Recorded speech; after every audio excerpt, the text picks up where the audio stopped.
జనరల్గా మనిషిలో మంచితో పాటు చెడు కూడా ఉంటుంది. అయితే ఆ చెడు ప్రభువు దగ్గరకు వచ్చిన తర్వాత పూర్తిగా అది మనం తొలగించుకునే ప్రయత్నం ప్రభువు చేస్తాడు, మనం కూడా చేయాలి. లోకములో ఉన్నవారు వాళ్ళలో మంచి తక్కువ ఉంటుంది, చెడు ఎక్కువ ఉంటుంది. ఏ మనిషి పూర్తిగా చెడ్డోడు కాదు, ఏ మనిషి పూర్తిగా మంచోడు కాదు. చెడు ఉంటుంది, మంచి ఉంటుంది. కాకపోతే ఏ స్థాయిలో ఉన్నాయి అనేది ప్రశ్న. ఇప్పుడు నేను చెప్పాగా, దేవుణ్ణి ఎరగని వారిలో అయితే ఎక్కువ చెడు ఉంటుంది, తక్కువ మంచి ఉంటుంది. దేవుణ్ణి ఎరిగిన వారిలో ఎక్కువ మంచి ఉండాలి, తక్కువ చెడు ఉండకూడదు, ఎక్కువ మంచే ఉండాలి. ఇంకా చెప్పాలంటే అంతా మంచే ఉండాలి. అది దేవుడు కోరుకునే విషయం మనలో. ఇప్పుడు యేసు ప్రభువుని మనం నమ్ముకొని దాదాపు చాలా కాలం అయింది. నమ్ముకున్న దగ్గర నుంచి మనలో మంచి ఎంత పెరిగింది, చెడంతా తగ్గింది. గ్రాఫ్ గీస్తూ ఉంటే జనరల్గా ఒకటి అప్ అండ్ డౌన్ అవుతూనే ఉంటుంది. ఒకటి హై అయిందంటే ఆటోమేటిక్ అవుతుంది లో అయిపోతూనే ఉంటుంది. అంతేనా కాదా? రెండు ఈక్వల్గా ఉండవుగా, ఉండవు. పరీక్షించుకుందాం దేవుని సన్నిధిలో.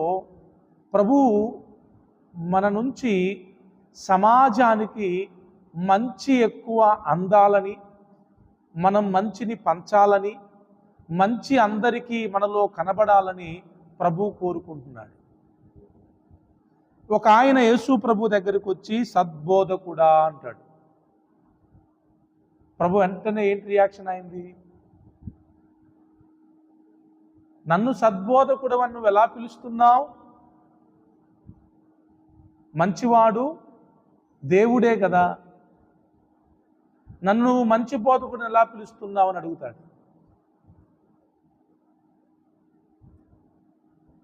అంటే మానవుల్లో మంచి అనేది జనరల్గా ఉండదండి. మామూలు మనుషుల్లో మంచి అనేది వెతుక్కున్నా కనబడదు. మంచివాడు దేవుడు ఒక్కడే. బైబిల్ చెప్తుందిగా, నీతిమంతుడు లేడు, ఒక్కడునూ లేడు, అందరూ పాపము చేసి దేవుడు అనుగ్రహించి మహిమను పొందలేకపోయారు. అయితే యేసు ప్రభువుని నమ్మిన తర్వాత యేసు ప్రభు ద్వారా మనలో మంచి ఉంటుంది. యేసు ప్రభువుని బట్టే మనం మంచోళ్ళం, అంతేనా? యేసు ప్రభువుని బట్టే మనం మంచోళ్ళం, అంతే తప్ప మన మంచి అనేది ఏది పొరపాటున కూడా లేదు. ఉందా? మన మంచి పొరపాటున కూడా ఉండదు. ఒకవేళ మనం మంచిగా బ్రతుకుతున్నామంటే అది మన మంచి కాదు. ఎవరిది? దేవుని మంచి. కొంతమందికి క్రైస్తవులు మంచివారైన తర్వాత ఆ మంచిని బట్టి గర్వం వచ్చింది. అది చాలా బాధాకరమైన విషయం. నాకు కూడా అప్పుడప్పుడు ఆ లక్షణాలు కనబడతా ఉంటాయి. కొన్ని నేను చాలా మంచివాడిని అయిపోతున్నా అనే ఫీలింగ్. అది ఎప్పుడు తెలిసింది తెలుసా? పాయింట్కి వస్తున్నా నేను. అది ఎప్పుడు తెలిసింది తెలుసా? మన ముందు చెడ్డవారిని చూచినప్పుడు, అక్కడేముంది, వ్యసన పడినప్పుడు, అంటే వాళ్ళని చీపుగా చూడటం, వాళ్ళని దుష్కార్యాలు చేసినప్పుడు వాళ్ళ మీద మస్తరపడడం. ఇది ఏం చెప్పుద్దంటే, మన మంచితనాన్ని బట్టి మనం అతిశయిస్తున్నాము, మనము గర్విస్తున్నాము అనేది మనకి అర్థమైపోయింది. మంచిగా వాక్యం చెప్పేవారు వాక్యం చెప్పడం చేతగాని వారిని చూసినప్పుడు కామన్గా చులకన చూపు వచ్చేస్తుంది. మా ఫ్రెండ్ ఒక ఆయన నాతో అన్నాడు, నేను సుధీర్ గారి దగ్గర నుంచి వచ్చేసిన తర్వాత ఎవరి సేవలు ప్రారంభించుకొని చేస్తూ ఉంటే, సొలోమోన్ అని బందర్లోనే ఉంటాడు, ఒకసారి ఫోన్ చేసి నాతో చాలా కాలం, బ్రదర్ నాకు ఎవరి వాక్యం నచ్చట్లేదు బ్రదర్, ఎవరు చెప్పినా నాకు అసలు చాలా చీప్గా కనబడతా ఉంది, మన సుధీర్ అయ్య గారు చెప్తేనే నాకు అది చాలా మంచిగా అనిపిస్తూ ఉంది, ఇతరులు అందరూ కూడా నాకు అసలు మంచిగా అనిపించట్లా అన్నాడు ఆయన. బ్రదర్, అసలు అట్లా మనసు మనకి ఉండకూడదయ్యా. ఎవరు చెప్పినా మనం వినాలని చెప్పాను నేను. Praise the lord. కామన్గా వచ్చేస్తుందండి. మంచిగా మనం ఉంటున్నప్పుడు, ఇప్పుడు చెడ్డవారిని చూసినప్పుడు మనకేమనిపించింది? చీ అనిపించింది. కానీ మనకు అప్పుడు ఏమనిపించాలి తెలుసా? మనం కూడా ఒకప్పుడు చెడ్డవాళ్ళమే అని గుర్తొస్తే వాళ్ళని మనం చీ అనం. వాళ్ళ మీద కనికర పడతాం, వాళ్ళ మీద జాలి పడతాం. ప్రార్థన చేసేవారు ప్రార్థన చేయని వారిని చూసి చీ అనకూడదు, చులకన చూపు చూడకూడదు. వాక్యం బాగా చదివేవారు చదవని వారిని చూసి చిన్న చూపు చూడకూడదు. దశంభాగాలు ఇచ్చేవారు ఇయ్యని వారిని చూసి చులకన చూపు చూడకూడదు. పాటలు పాడేవారు పాడని వారిని చూసి చులకన చూపు చూడకూడదు. కీర్తనలు బాగా చదవగలిగిన వారు చదవలేని వారిని చూసి చిన్న చూపు చూడకూడదు. ఇలా ప్రతీది. ఇప్పుడు ఏదైనా ప్రభువు మనకి ఇచ్చాడు అంటే అది ప్రభువు వలన మనం పొందుకున్నదే. దాన్ని బట్టి గర్వించడానికి, దాన్ని బట్టి మనం అతిశయించడానికి ఏముంది? నాకు అదే అనిపించిన తర్వాత, ప్రభువా నువ్వు నాకు ఆ కృపావరాన్ని ఇచ్చావు కాబట్టే నేను ఇంతమంది ముందు నిలబడి మాట్లాడగలుగుతున్నాను. ఆ జ్ఞానాత్మ, ఆత్మవరాల్లో మొదటి ఉండేటమ్మా బుద్ధి వాక్యము, జ్ఞాన వాక్యము అనే ఈ 2 వరాలు గనక మీరు నాకు ఇవ్వకపోతే నేను నిలబడలేను కదా. దానికి నేను ఎవరిని చిన్న చూపు చూడాల్సిన అవసరం లేదు కదా ప్రభువా అనిపించింది. Praise the lord. ఇప్పుడు పాటలు పాడే తలాంతు మనదా దేవునిదా? అంతేగా. ఆరాధన చేసే తలాంతు మనదా దేవునిదా? మన దేవునిదే. ఏ తలాంత్ అయినా అండి దేవునిదే అది. కాబట్టి మనం దాన్ని బట్టి అతిశయించొద్దు. మనం అతిశయిస్తున్నామా లేదా ఎప్పుడు తెలుస్తుంది అంటే, అది రాని వారు మన ముందు ఉన్నప్పుడు మనం వాళ్ళని చూసే చూపును బట్టి తెలుస్తుంది. అంతేనా? అది. అందుకే ఈ 37వ కీర్తనలో దావీదు అంటున్న మాట ఏంటంటే, చెడ్డవారిని చూసి మీరు చీ అన్నారా? పడ్డట్టే. చీ ఇంత చెడ్డోళ్ళు వీరండి, చిచ్చి చిచ్చి అంటారు కొంతమంది. వీళ్ళేదో పెద్ద మంచోళ్ళు అయినట్టు. మనం కూడా ఆ కోవకు చెందిన వాళ్ళమే కదా. ఈ మధ్యలో ఏదో మారుతున్నాం దేవుని కృపను బట్టి, మంచిది. వాళ్ళ మార్పును కూడా మనం కోరుకోవాలి, ప్రార్థన చేయాలి, అంతే. కానీ పొరపాటును కూడా చెడ్డవారిని చూసి మనం మస్తరపడకూడదు. అది ఎంతవరకు దారి తీసి తెలుసా అండి? అది ఎంతవరకు దారి తీస్తుందో తెలుసా? పరలోక రాజ్యాన్ని మనం మిస్ అయ్యేంత వరకు దారి తీస్తుంది. ఎంతవరకు మిస్ అవుతాం? అస్సలు. సామెతల గ్రంథంలో నేను చదువుతున్నాను, తన సహోదరుణ్ణి చూడండి, ఆ మాట చూడండి. సామెతల గ్రంథంలో నేను మరలా సామెతలు ధ్యానం చేస్తున్నాను.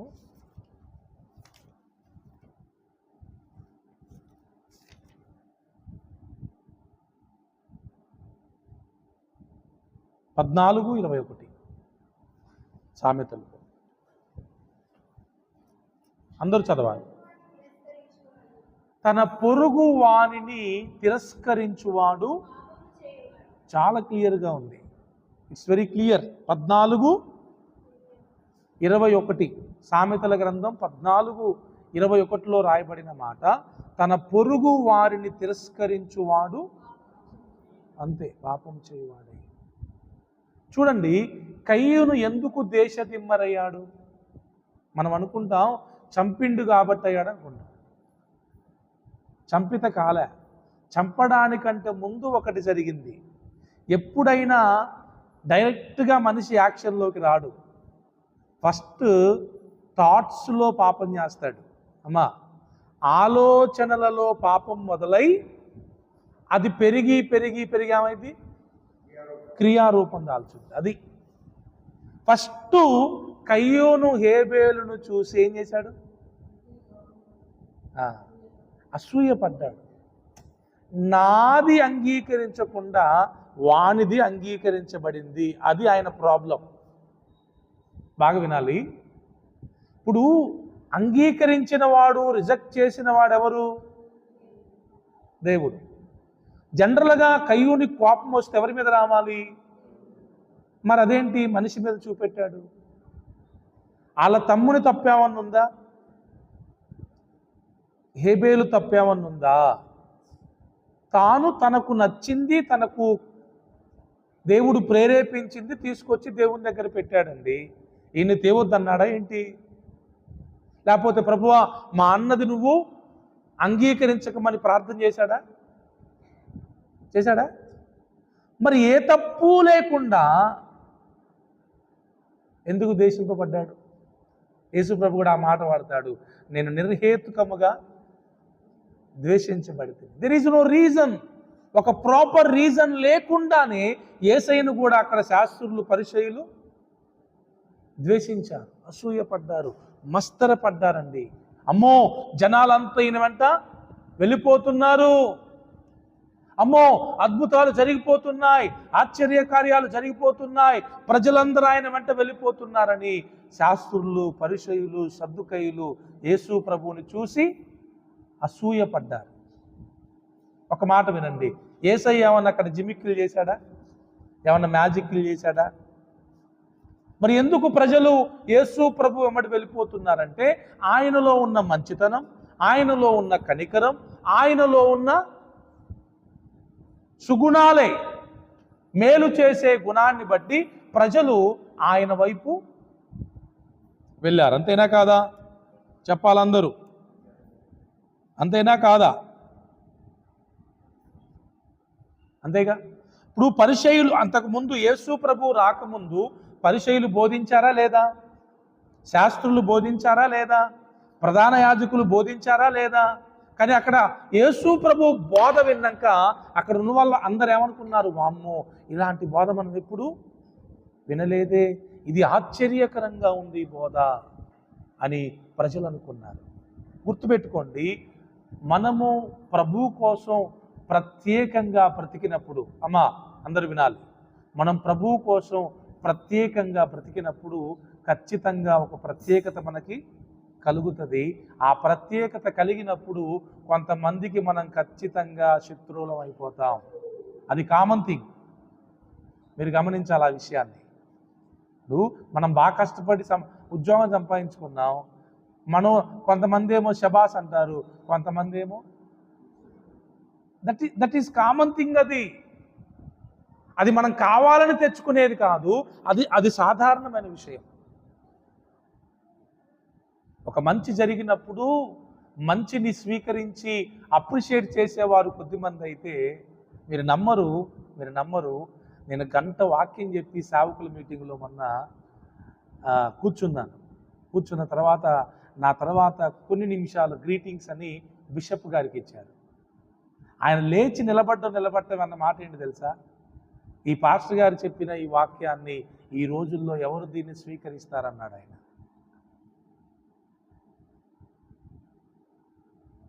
అర్థం కాదా మీకు? ఇంత స్ట్రైట్ ఫార్వర్డ్గా, ఎంత ముక్కుసూటిగా దేవుని వాక్యాన్ని చెప్తే ఈ రోజుల్లో ఎవరు దాన్ని స్వీకరిస్తారు అన్నాడు.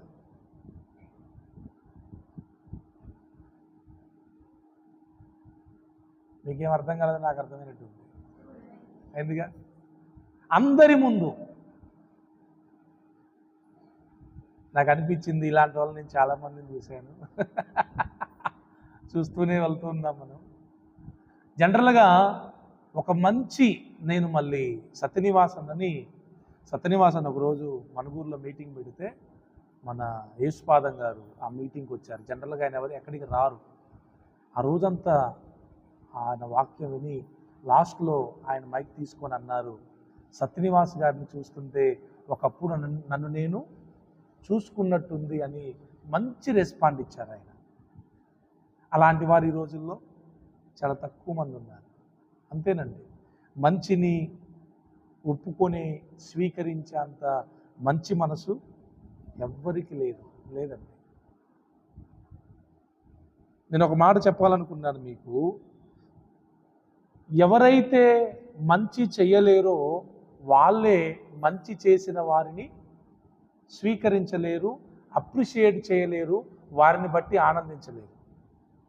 ఇప్పుడు నా మనసు అట్టుండదు. మళ్ళీ ఎవరైనా బాగా వాక్యం చెప్తే అసలు ముందు నేను వాళ్ళకి పెద్ద ఫ్యాన్ అయిపోతాను. అందరి ముందే చెప్పేస్తాను, అసలు మీలాంటి వాళ్ళని ఎప్పుడు చూడలేదండి, మీలాంటి వాక్యం నేను వినలేదండి, నిజంగా మిమ్మల్ని బట్టి దేవునికి స్తోత్రం అని చెప్పేస్తాను. దేవుని మనసు మనం కలిగి ఉంటే 2 పాయింట్లు: మంచి వారిని చూసి కూడా అసూయపడకూడదు, ఎట్ ద సేమ్ టైం అది పాయింట్, అది మీకు అర్థం కావాలి.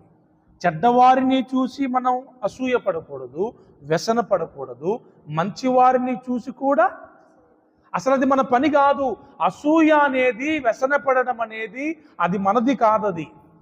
ఇది పాయింట్. సౌలు రాజుగా తృణీకరించబడ్డానికి ఏకైక రీజన్ ఏంటి? ఫస్ట్ది అంతే. దావీదుని విసపు చూపు చూడాల్సిన అవసరం ఉందా అక్కడ? అసలు రాజు పక్కకు తొలగి సౌలు దగ్గరుండి దావీదుని సింహాసనం మీద కూర్చోబెట్టాలి. ఇప్పుడు ఆ ఫరో ఎలాగైతే యోసేపు ఆ కలభావం చెప్పగానే, బాబు నేను పేరుకే రాజుని కానీ అసలు మొత్తం నీదే అయ్యా అని ఎలాగైతే పూర్తి అధికారం యోసేపుకి ఫరో ఇచ్చాడో, సౌలు అసలు అలా చేయాల్సిందండి. ఈ రోజున సౌలుకి అలా చేస్తే ఎంత మంచి పేరు ఉండేది. ఎందుకంటే ఇప్పుడు సౌలు చేయలేని దానిని దావీదు చేశాడు. అది అప్రిషియేట్ చేయవలసిన విషయమా, లేకపోతే డిస్కరేజ్ చేయవలసిన విషయమా? ఒక రాజు అయి ఉండి కామన్ సెన్స్ లేకుండా ప్రవర్తించాడు. ఇప్పుడు ఇంకో విషయం తెలుసా? ఆ రాజు ఏమనుకోవాలంటే, సౌలు నేను చేయలేని దానిని ఈ కన్యకలు, ఈ స్త్రీలు చేస్తున్నారని సంతోషపడాలి. అవునా కాదా? నేను పొగడలేకపోయాను, నేను ఆయన్ని గొప్ప చేయలేకపోయాను, కనీసం వీళ్ళన్నా ఆ పని చేస్తున్నారని హ్యాపీగా ఫీల్ అవ్వాల్సింది పోయి, నాకు 1000 ఏంటి, ఆయనకు 10,000 ఏంటి అనే అసూయ చివరికి ఆత్మహత్య చేసుకొని చచ్చిపోయేటట్లుగా చేసింది. అదే మీకు చెప్పాను నేను. ఎంత మిస్ అవుతామంటే, ఎంత నష్టం మనకు వచ్చిందంటే పరలోకాన్ని మిస్ అవుతాం. ఎలా చచ్చిపోయాడు సౌలు? తన కత్తి మీద తానే పడి చచ్చిపోయాడు. ఎందుకంత దుస్థితి? దావీదు యొక్క మంచితనాన్ని, దావీదు యొక్క గొప్పతనాన్ని, దావీదు తెచ్చిన విజయాన్ని, దావీదుకు వచ్చిన పొగడ్తలని సౌలు జీర్ణించుకోలేకపోయాడు. చాలా తప్పండి, అది చాలా తప్పండి. మీకు మాట చెప్పనా? శిష్యులు ఒకసారి వచ్చి యేసు ప్రభుతో అంటారు, దేవునికి మహిమ కలుగును గాక. ఇవన్నీ దేవుడే గుర్తు చేస్తున్నాడు, నేనేం రాసుకోలే, అందుకే దేవునికి స్తోత్రం చెప్తున్నాను. శిష్యులు వచ్చారు. శిష్యులు వచ్చి, అయ్యా మరి నీ నామం పేరట వేరే వాళ్ళు కూడా దెయ్యాలని వెళ్ళగొడుతున్నారంటే, మరి మేము వాళ్ళని ఆటంకపరచాలా? మరి ఆటంకపరచుదాం అనుకున్నాం, ఆటంకపరిచామని కూడా చెప్తారనుకుంటా వాళ్ళు. అప్పుడు యేసయ్య అంటాడు, మీరెందుకు ఆటంకపరిచారు వాళ్ళని?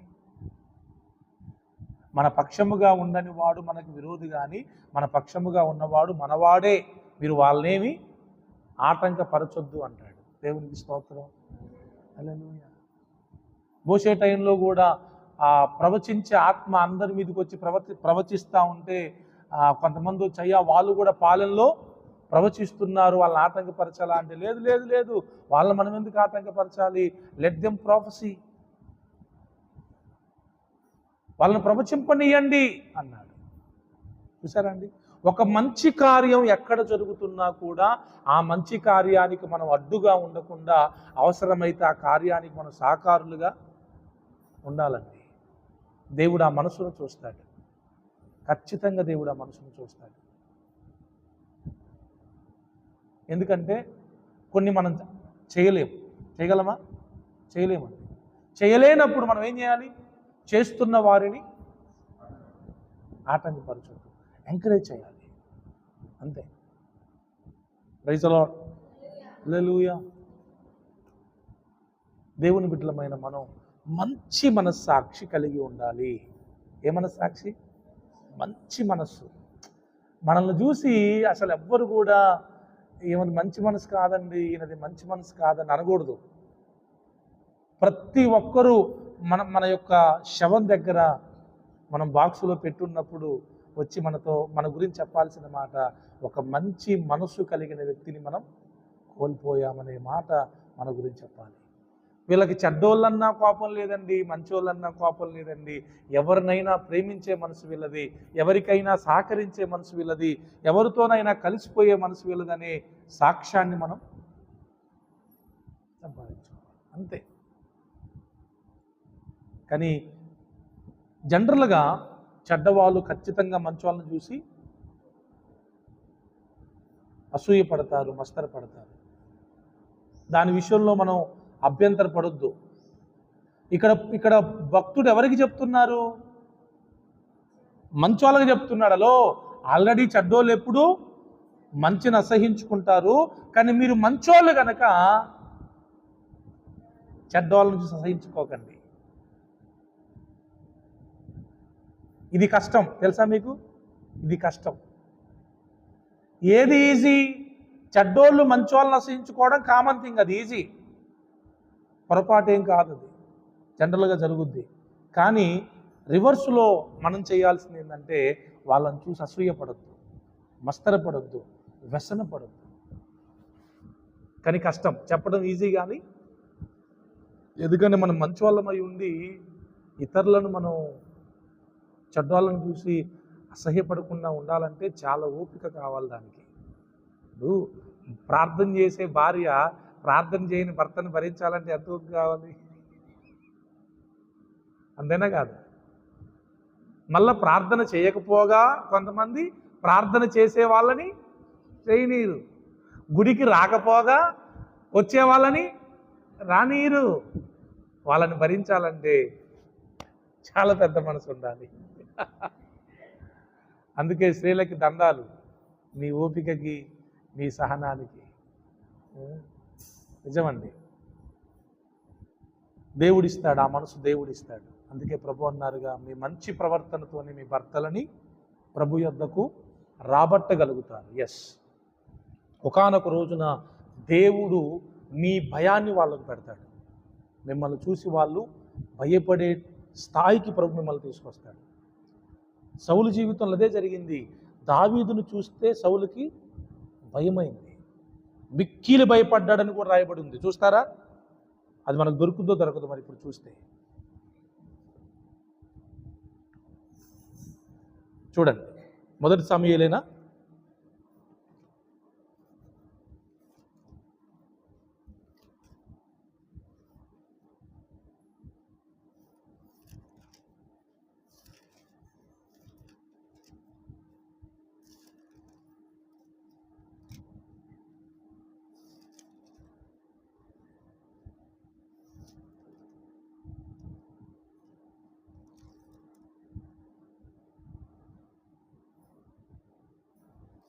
Thank you, Jesus. Hallelujah.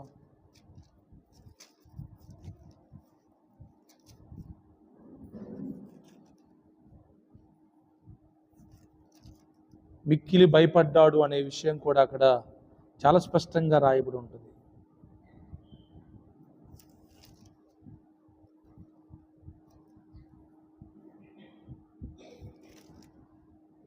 సరే, తర్వాత చూడండి. ఇంకో మాట ఏంటి తెలుసా?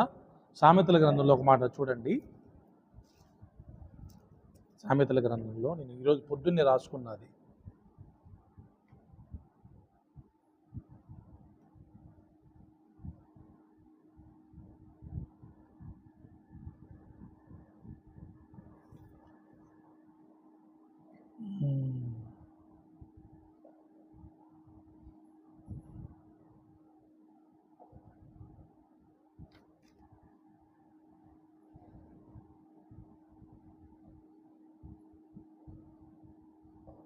ఆ 14:19 సామెతలు. అందరూ చూడాలి, ఇది దానికి రిలేటెడ్ అన్నమాట. చెడ్డవారు, ఎస్, అది ఒకరోజు వచ్చింది, ఉంచుతాడు దేవుడు. చెప్పట్లా మీకు ఇప్పుడు? ఉంచుతాడు. మొదటి సమూయేలు 18 చదవండి.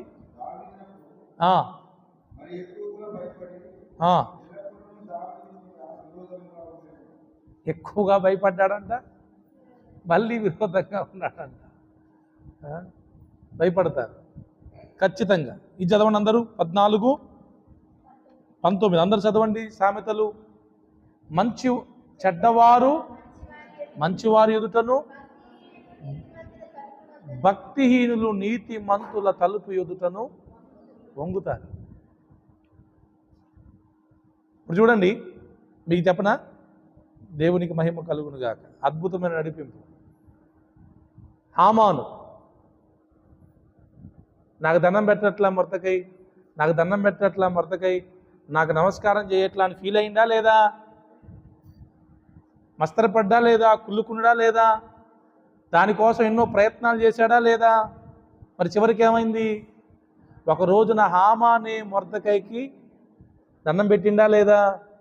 రాజవస్త్రాలు ధరించి, రాజు గుర్రాన్ని ఎక్కి, రాజు ఉంగరం పెట్టుకొని, రాజకిరీటాన్ని పెట్టుకొని హామానే దగ్గరుండి మొర్దకైని ఊరేగిస్తూ ఉంటే హామానుతో సహా దేశములో ఉన్న వారందరూ మొర్దకైకి దండం పెట్టారా లేదా?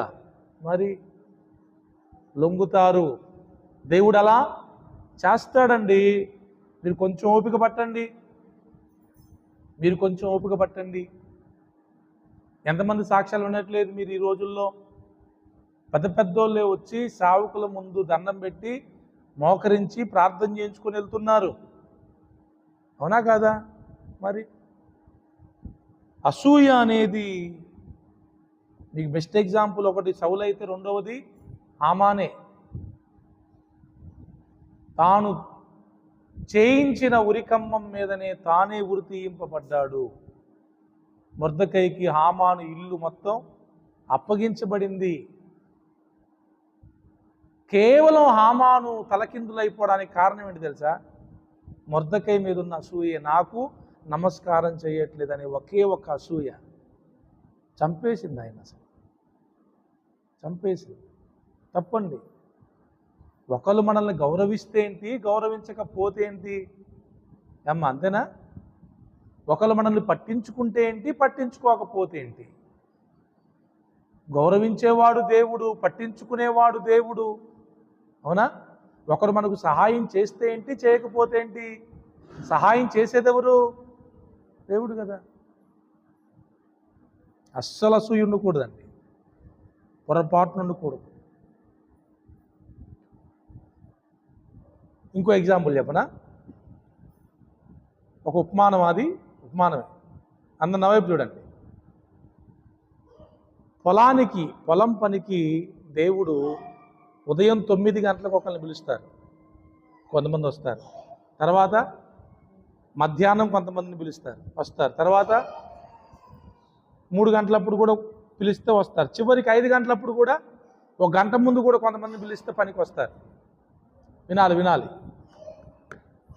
పనంతా అయిపోయింది, జీతం ఇస్తూ ఉంటాడు. లాస్ట్ని పిలిచి ఒక ధ్యానారం ఇచ్చేసరికి ఫస్టోడు ఏమనుకుంటాడు? అరే, గంట ముందు వచ్చినోడికే ధ్యానారం అయితే నాకు గట్టిగా చూసుకుంటారులే అనుకుంటాడు. చివరికి వీడు కూడా వెళ్తే ఎంత ఇస్తాడు?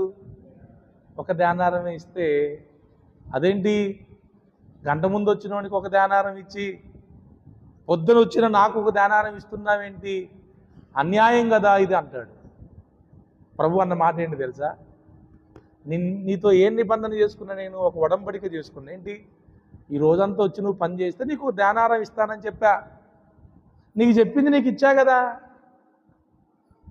అంటే నేను మంచి చేసినందుకు నీకు కడుపు మంటగా ఉందా అంటాడు. అది డైలాగ్ అక్కడ. అంటే చివరిలో వచ్చినోడికి ఇంతెందుకు ఇస్తున్నావు అనేదేగా నీ కడుపు మంట. నీకు ఒక ధ్యానారం ఇచ్చినందుకు నీకు మంట కాదు. ప్రాబ్లం ఏంటి ఇప్పుడు? నీకు లాస్ట్ వచ్చినోడికి కూడా ఒక ధ్యానారం ఇచ్చినందుకు, దట్ ఈస్ ద ప్రాబ్లం. యేసు ప్రభు ఎంత జ్ఞానం కలిగినోడండి. ఆ దెబ్బకి ఇంక రెండో డైలాగ్ ఉందా మనోడికి? అంతే. Praise the lord. కొంతమందికి అదేనండి, వీళ్ళకి రాపోయినా పర్లేదు కానీ వానికి రాకూడదు. వీళ్ళు బాగుపడ్డా వీళ్ళు బాగుపడకపోయినా పర్లేదు, కానీ వాళ్ళు మాత్రం బాగుపడకూడదు, అంతే. ఎంత చెడ్డ మనసు అండి అది. ప్రభు ఆ మాట ఆయనతో చెప్తారు. కొంతమందికి ఉంటుంది కడుపు మంట, గ్యాస్ ప్రాబ్లం వల్ల కాదు అది, అలసర వల్ల కాదు అది. ఆ మంట దేనివల్ల? అవతల వాళ్ళు బాగుపడుతున్నారనే మంట, అవతల వాళ్ళు గొప్ప వాళ్ళు అవుతున్నారనే మంట. ఆ మంట నరకానికి తీసుకెళ్తుంది మిమ్మల్ని, ఖచ్చితంగా నరకానికి తీసుకెళ్తుంది. తప్పండి, అస్సలు ఉండకూడదు, అస్సలు ఉండకూడదు. హల్లెలూయా, దేవునికి స్తోత్రం. ఒక మాట నేను రాసుకున్నాను, ఇతరుల అభివృద్ధికి మనం ఆటంకంగా ఉండకుండా ఇతరుల అభివృద్ధికి మనం సహకారులుగా ఉండాలి. ఇది మంచి మాట అండి, మీరు గుర్తుపెట్టుకోండి.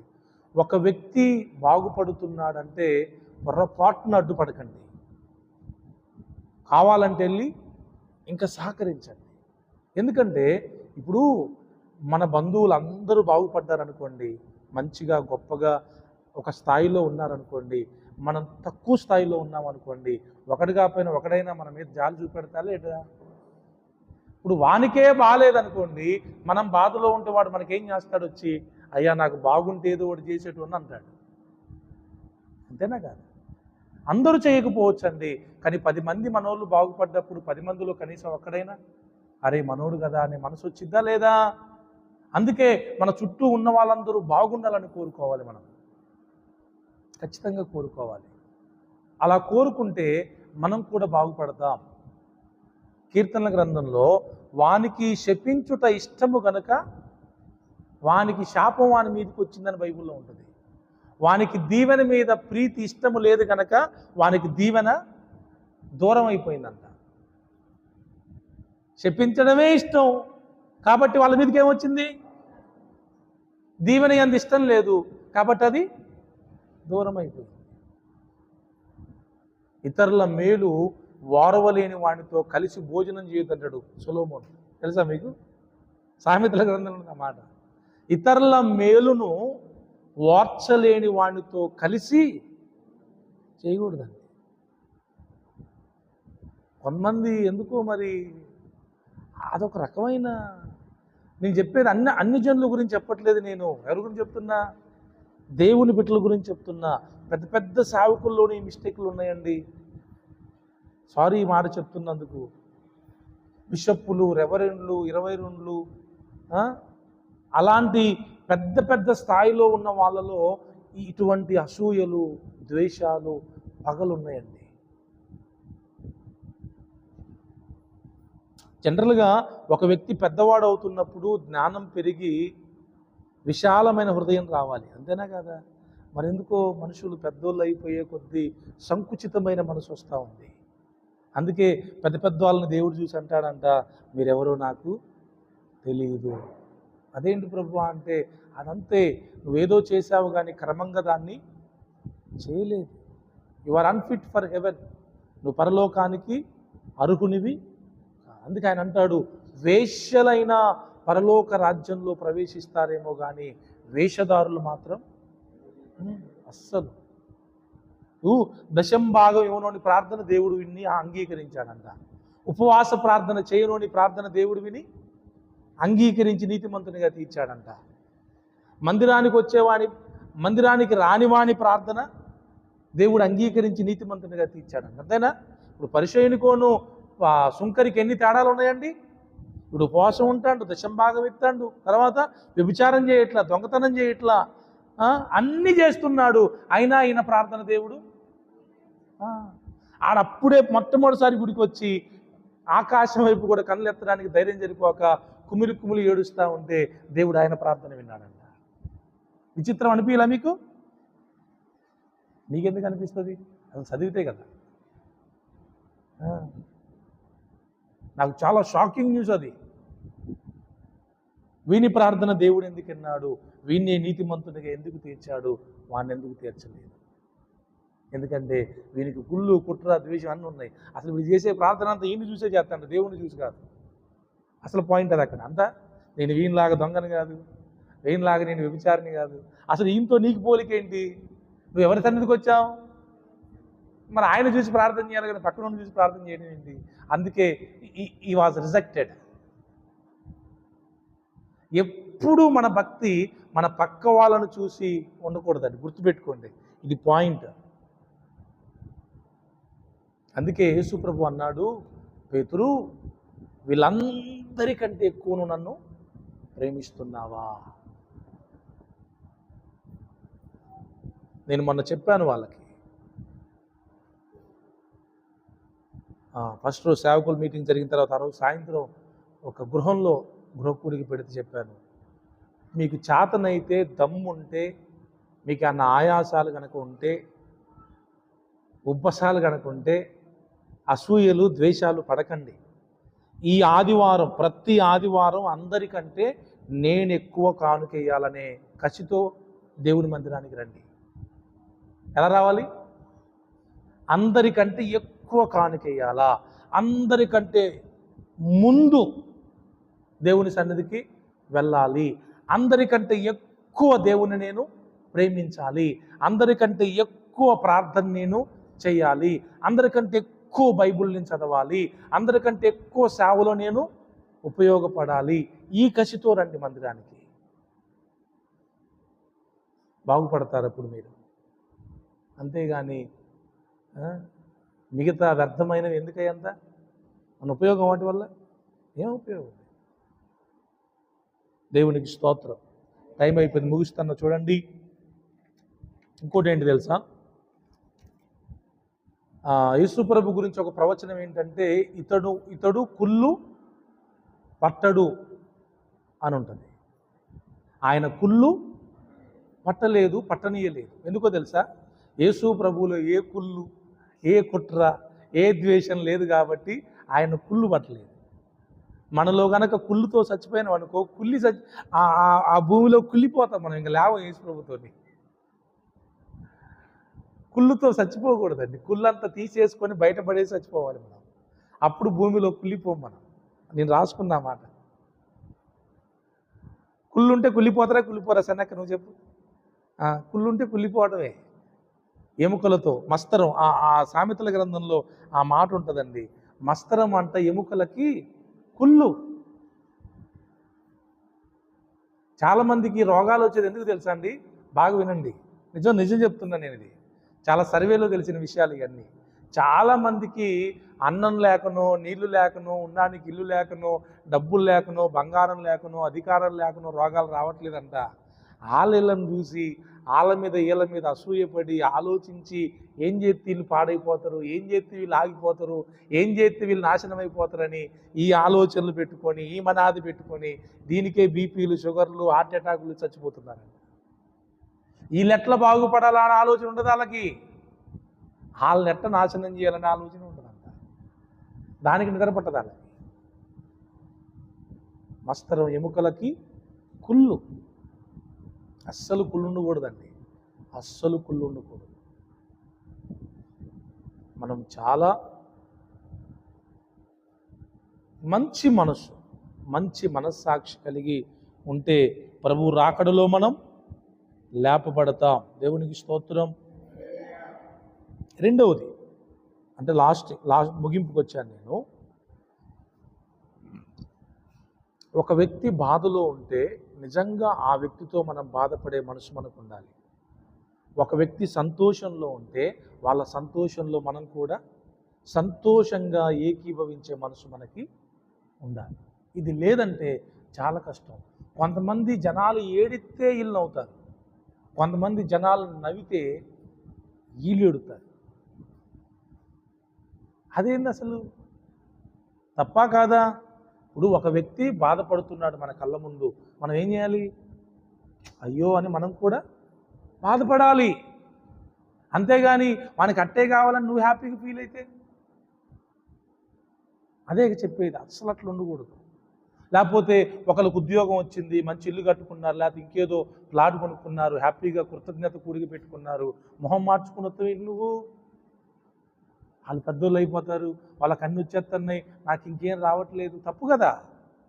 వాళ్ళ ఆనందంలో నిన్ను పిలిచినప్పుడు నువ్వు కూడా ఎలా వెళ్ళాలి? కొంతమంది పెళ్ళిళ్ళకి ఏడ్చుకుంటే పోతారు వీళ్ళు. అదేం దరిద్రం అర్థం కాదు. తప్పండి. ఆనందం పంచుకునే దగ్గరికి మనం కూడా ఆనందంగానే వెళ్ళాలి. దుఃఖపడే దగ్గరికి దుఃఖపడుతూ, అది పద్ధతి. అది మంచి మనస్సాక్షి ఉన్న వాళ్ళ యొక్క గుణలక్షణం. అది అంతే. బాధలో బాధపడాలి, సంతోషంలో సంతోషించాలి, అంతే. చివరిగా, అయ్యో నా సెల్ తెలియదా, నేను సత్యనివాసం ఒక మంచి కొటేషన్ పెట్టాడు. నేను స్టేటస్ పెట్టా రాత్రి. మీ సెల్ ఉన్నాయా? నా స్టేటస్ తీసి నాకు ఇవ్వండి త్వరగా. మీరు తీసేయండి, నేను దీన్ని తీయలేనులే కానీ. అమ్మ ఎవరో ఒకరు తీసేయండి త్వరగా, స్పీడ్గా తీసిచ్చినాక పట్టుకోనండి. చదువుతాను, బాగుంటుంది. అది ఫైనల్ టచ్. అది రైట్, ఓకే. వినండి, అందరూ వినండి, తర్వాత చూడండి మీరు ఇంటికి వెళ్ళిన తర్వాత. ఓ ఇది పోయింది నాయన మళ్ళీ. ఏమని ఉంటుందమ్మా? వచ్చింది ఇదే, రైట్. తన సమకాలీనులు అంటే మన వయసు ఉన్నోళ్ళు, సహచారులు మరియు స్నేహితుల ద్వారా, ఎవరెవరు? సమకాలికులు, సహచారులు, స్నేహితులు. వీళ్ళ ద్వారా ద్వేషింపబడకుండా, వారి అసూయకు గురి కాకుండా సక్సెస్ అయిన వ్యక్తి ఈ ప్రపంచంలో ఎవరూ లేరు. వాస్తవం కదా? పాయింట్ అనా? మీ స్నేహితులు, మీ సమకాలికులు, మీ సహచరులు ఖచ్చితంగా మీరు సక్సెస్ అయినప్పుడు అసూయపడి ఉంటారు, ద్వేషించే ఉంటారు. అలా ద్వేషించకపోతే నీకు సక్సెస్ లేదంట అసలు. అలాంటి వారు లేరు. రెండో మాట, ఎదుటివారి అసూయకు, ద్వేషానికి నువ్వు గురవుతున్నావంటేనే నువ్వు ఎదుగుతున్నావని అర్థం. హ్యాపీగా ఫీల్ అవ్వాలి. ఎవరిని చూసి? ద్వేషించే వారిని చూసి, అసూయపడే వారిని చూసి హ్యాపీగా ఫీల్ అవ్వాలి. ఎందుకు? వాళ్ళ అసూయే నీకు విషయం చెప్తుంది. ఏంటి? నువ్వు ఎదుగుతున్నావు. నువ్వు ఎదగకపోతే వాళ్ళకి అసూయ ఎందుకు ఉంటుంది చెప్పండి? అంతేనా బిందు? నువ్వు ఎదిగితేనే కదా అసూయపడేది. నువ్వు గొప్పవాళ్ళు అయితేనే కదా ఈర్ష్యపడేది. నువ్వు మామూలుగా ఉంటే నీ మీద అసూయ ఎందుకు ఉంటుంది? మూడవది, ఇదిగో అప్పుడే నీ జీవితం మీద నువ్వు మరింత శ్రద్ధ నిలపాలి. ఎప్పుడు? అసూయ గురవుతున్నప్పుడు, ద్వేషింపబడుతున్నప్పుడు, అప్పుడు ఎక్కువ మన జీవితం మీద శ్రద్ధ నిలపాలి. మంచి మాట ఇంకోటి ఉంది, బలహీనుడి మీద, దేనికి పనికిరాని వాడి మీద ఎవరు అసూయపడతారు చెప్పండి? దేనికి పనికిరాని వాడి మీద, బలహీనుని మీద ఎవరైనా అసూయపడతారా? వాడిని ఎవరైనా ద్వేషిస్తారా? ఎవరు ద్వేషించరు. అసూయకు, ద్వేషానికి గురి కావడమే నువ్వు సక్సెస్ అవుతున్నావనడానికి సూచన. దేవునికి మహిమ కలుగునుగాక. అద్భుతమైన అన్న చాలు ఇట్లాంటి కవితలు రాస్తారు. Praise the lord. కాబట్టి దేవుని బిడ్డలమైన మనం అస్సలు మన మీద అసూయపడే వారిని చూసి మనం అసూయపడొద్దు. వాళ్ళని బట్టి హ్యాపీగా ఫీల్ అవ్వాలి. ఎందుకు? మనకు వాళ్ళు గుర్తు చేస్తారు ఒక విషయం. ఏంటి? మీరు ఎదుగుతున్నారు అనేది వాళ్ళు మనకి చెప్తారు అసూయపడడం వల్ల. Praise the lord. ఇదండి ఈరోజు వాక్యం. ఏమైనా అర్థమైందంటారా? బాగా అర్థమైందా? బాగా అర్థమైన వారు ధన్యులు. అర్థం కాకపోతే ఇగో మళ్ళీ అప్లోడ్ చేస్తా, తర్వాత జాగ్రత్తగా కూర్చొని రండి. దేవుడు మనకి ఈ కృపనిచ్చాడు. అర్థం కాకపోతే మళ్ళీ అర్థం చేసుకోవడానికి ఒక అవకాశం ఇచ్చాడు. Praise the Lord. Praise the Lord. Hallelujah. ఎందుకండి అసూయలు దేనికి, ద్వేషాలు దేనికండి? ఈరోజు ఉండి రేపు ఉంటామో లేదో గ్యారంటీ లేని మనుషులం మనం. అవునా? ఇవాళ చచ్చిపోతే రేపటికి 2 మర్చిపోతూనే ఉంటారు. అదే ఉండదు. ఇంకా 11వ రోజు వస్తే ఏడుపులు సగం తగ్గుతాయి. మొదటి రోజు ఏడిచినంత ఏడు 11వ రోజు ఉండదు. ఇంకా ఇంకా నీకు సంవత్సరకానికి అనుకోండి 1 ఇయర్ మెమోరియల్కి అందరు హ్యాపీగా ఫీల్ అవ్వకుండా మొత్తం కార్యక్రమాలు జాగ్రత్తగా చేస్తూ ఉంటారు హ్యాపీగా చికెన్ ఒకటి చికెన్ దగ్గర, మటన్ ఒకటి మటన్ దగ్గర. ఆ మాత్రం దానికి మనకు ద్వేషాలు, అసూయలు, పగలు పెట్టుకొని సాధించేది సంపాదించేది ఏది లేదు. రోజులు బాగాలేవు. మన పోకడ చాలా దగ్గరగా ఉంది. అవునా? ఖచ్చితంగా అండి, చాలా దగ్గరగా ఉంది. కాబట్టి ప్రేమతో బ్రతుకుదాం. సొలొమోన్ రాజు చాలా మంచి మాట చెప్తాడు. చనిపోయిన తర్వాత ప్రేమించేది ఉండదంట. ఇంకా చనిపోయిన తర్వాత అసూయపడేది కూడా ఉండదంట. ఇంక చచ్చిపోయినాక ఇంకేముంటుంది? అందుకే బ్రతుకున్నప్పుడే ప్రేమను పంచుదాం. అందరి ఆనందములో మనం ఆనందం పొందుకుందాం, ఏకీభవించుదాం. అందరూ దుఃఖంలో ఉన్నారా, మనం కూడా దుఃఖపడదాం. అంతే. మన పాస్టర్ గారికి బాగాలేదని కేవలం వాక్యం చెప్పకుండా కూడా నేను మచిలీపట్నం వెళ్ళాను. సెకండ్ డే పాస్టర్ గారు, అయ్యా కొంచెం నా పరిస్థితి బాగాలేదు రండి అంటే, నేను సూర్య ఇద్దరం వెళ్ళి మచిలీపట్నంలో 9:30 నుంచి దాదాపు 12 గంటల వరకు ప్రార్థన చేశాను. ఆయన నిన్న ఫోన్ చేసి అంటున్నాడు, అయ్యా మీరు నా దగ్గరికి వచ్చి కన్నీళ్లతో ప్రార్థన చేశారు నా బాధ కోసం. అంటే నేను చెప్పాను, బాబు అది నాకు దేవుడిచ్చిన కృప, నీకోసమే కాదు ఎవడి కోసం ఎరవమన్నా ఈజీగా ఏడ్చేస్తాను నాయన. నాకు లోపట అట్లాంటిది ఏం లేదు. నా కన్నీళ్లకు నువ్వు చూసేం కరిగిపోవద్దు. నాకు కన్నీళ్ళు రాకపోతే ఆశ్చర్యం, కన్నీళ్ళు వస్తే ఆశ్చర్యం ఏమీ లేదని చెప్తే, లేదయ్యా మీరు చాలా కన్నీరు కార్చారు అంటున్నాడు. నేను ఉన్నదే కన్నీరు కార్చడానికి. నిజంగా మనం ఒక వ్యక్తి దగ్గరికి వెళ్ళి ఆ వ్యక్తి బాధతో మనం గనక వాళ్ళ బాధను షేర్ చేసుకుంటే వాళ్ళకి ఉన్న బాధ కూడా వెళ్ళిపోయింది. నా కోసం ఏడుస్తున్నారు వీళ్ళు, ఇంత రెస్పాన్సిబిలిటీగా, ఇంత బాధ్యతగా నా కోసం మీరు ప్రార్థన చేస్తున్నారనే ఆనందం ఉంటుంది వాళ్ళకి. ప్రైజ్ అలా అలా ఉండాలి, మనం ఉండాలి. అలా ఉంటేనే మనం దేవుని బిడ్డలం. గుర్తుపెట్టుకోండి, అలా ఉంటేనే మనం దేవుని బిడ్డలం. మంచి వాళ్ళని చూసి అసూయ రాకూడదు మనకంటే మంచి వాళ్ళని చూసి అసూయ రాకూడదు, మనకంటే చెడ్డోళ్ళని చూసి అసూయ రాకూడదు, అస్సలు రాకూడదు. కళ్ళు మూసుకుందాం, ప్రార్థన చేసుకుందాం.